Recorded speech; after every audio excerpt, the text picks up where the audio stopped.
a real estate professional, and his belief is that your business is your ministry.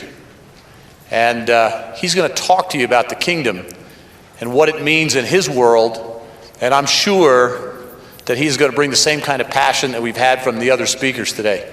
So, without further ado, please welcome Ken Renner from Austin, Texas. Appreciate that.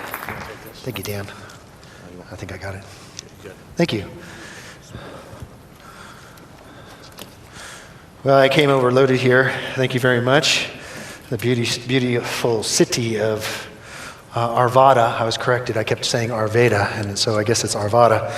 And but I was listening to the gentleman earlier today that was talking about the rest periods of our cycles, and one of the things that I really learned from that is that I haven't been taking enough rest. So after you do that so long, it finally catches up with you. So keep praying for me, and that my sinus cold will not affect my performance here. But so I've got my little bit of honey and tea. Thank you very much for the staff here at your beautiful church. So I'm going to be sipping on it just so I can stay in control. All right.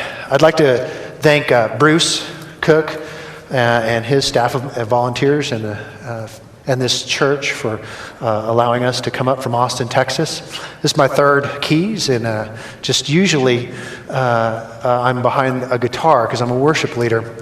But Bruce gave me the opportunity to talk because as a real estate broker and a real estate speaker, that's what I do for a living. And so he got me out from behind the guitar and put me out here. So I would like to.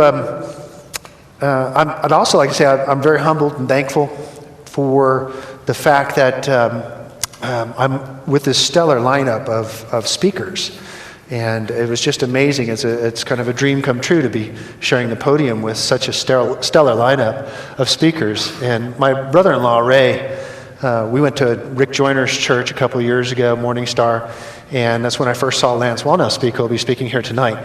And I went with Bruce and some of our friends, and we went out there. And it was interesting because Ray, my brother-in-law, said, "Hey, I think you can do that someday." So here it is a year and a half later, and I get to do what I love to do. All right, so we're going to go ahead and turn on the slides here. This is my talk today. I'm a real estate broker, been in the business for 25 years. I bought my first house when I was 19 years old, and that's all I've done in a professional life since. In the last 5 years, I've closed over $90 million of single-family homes in the Austin area, making me one of the top agents. But I'm just newly to the ambassador, the business, the ministry of being an ambassador for the kingdom. And I thank forums for like this for allowing people to learn how to be taught to bring ministry into the business. So once again, I'm just humbled and thankful for what you're doing here. All right, next slide. Okay, so here we are in beautiful Denver. And this is where God lives, right? Amen? God lives in Denver, right? All right, I want to hear a good amen there. Okay. And the nice thing, it's a mile-high city. It's a little closer to heaven, right? So one of the things that reminds me, I spent 5 years living in Alaska. And so this weather kind of reminds me of the Alaska. Go ahead, next slide here. But when you look at the Colorado Rocky Mountains and you kind of look at the beauty of the resource, what God created here, you just have, if you're a non-believer, you just have to be crazy or blind not to believe in a God who is a creator of such beauty. And fortunately, we have an answer for those that are blind or crazy, and his name is Jesus. Amen? All right. Next one. Yeah, this reminds me of, this is the Great One, or Denali, up in Mount McKinley is what it used to be called. The Indians call it Denali. And like I said, that's Alaska. That's where God lives, right? Right on the top of the mountain, the tallest mountain in North America. That's where God lives. And it was funny because Miles Monroe, when he came and spoke at K.E.Y.S a couple of years ago, he said he lives in the Bahamas where God lives. And I said, doesn't God live everywhere? Okay, so, all right, so the next slide. Once again, how can you possibly not think of a creator who's a fantastic creation, these mountaintops that we're talking about. We're going to be talking, I'm sure Lance Wallnau will be talking about the 7 mountains of culture and how we as kingdom citizens will be, are going to be the ones that come in and take back what has been stolen. So next slide, please. Now, I'm originally from California, so if you look at this slide, California is also where God lives, but it's just a little harder to find him, if you know what I mean. So, it's a little harder to find him there, but I have in my prayers, I got a message that I felt that the possibility that the next keys might be in the Southern California area. I'm not making an official announcement.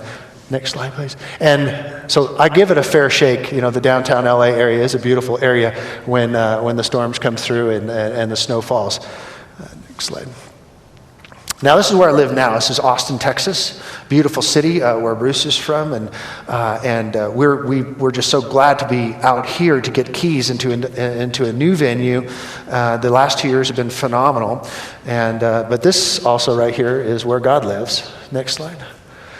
This is our beautiful city. Just to give you a little bit of idea, it doesn't look like what you'd expect from a Texas city, but what that's right there is the Colorado River of Texas. So I'm excited to know that we have a little Colorado water running through our veins down there right through the middle of our city, right? Okay, next slide. But what we have here is, most people don't realize, is that Colorado, or parts of it, used to be part of Texas. Right? So if you look at this map from the 1800s, I just kind of throw that out there to know that we used to be we're not only brethren, but we're neighbors at one time. Next slide. Okay, so right now this is where I live, overlooking Lake Travis, in the beautiful just outside of Austin area, with my wife and my 2 kids, Justin 14 and Christine 10.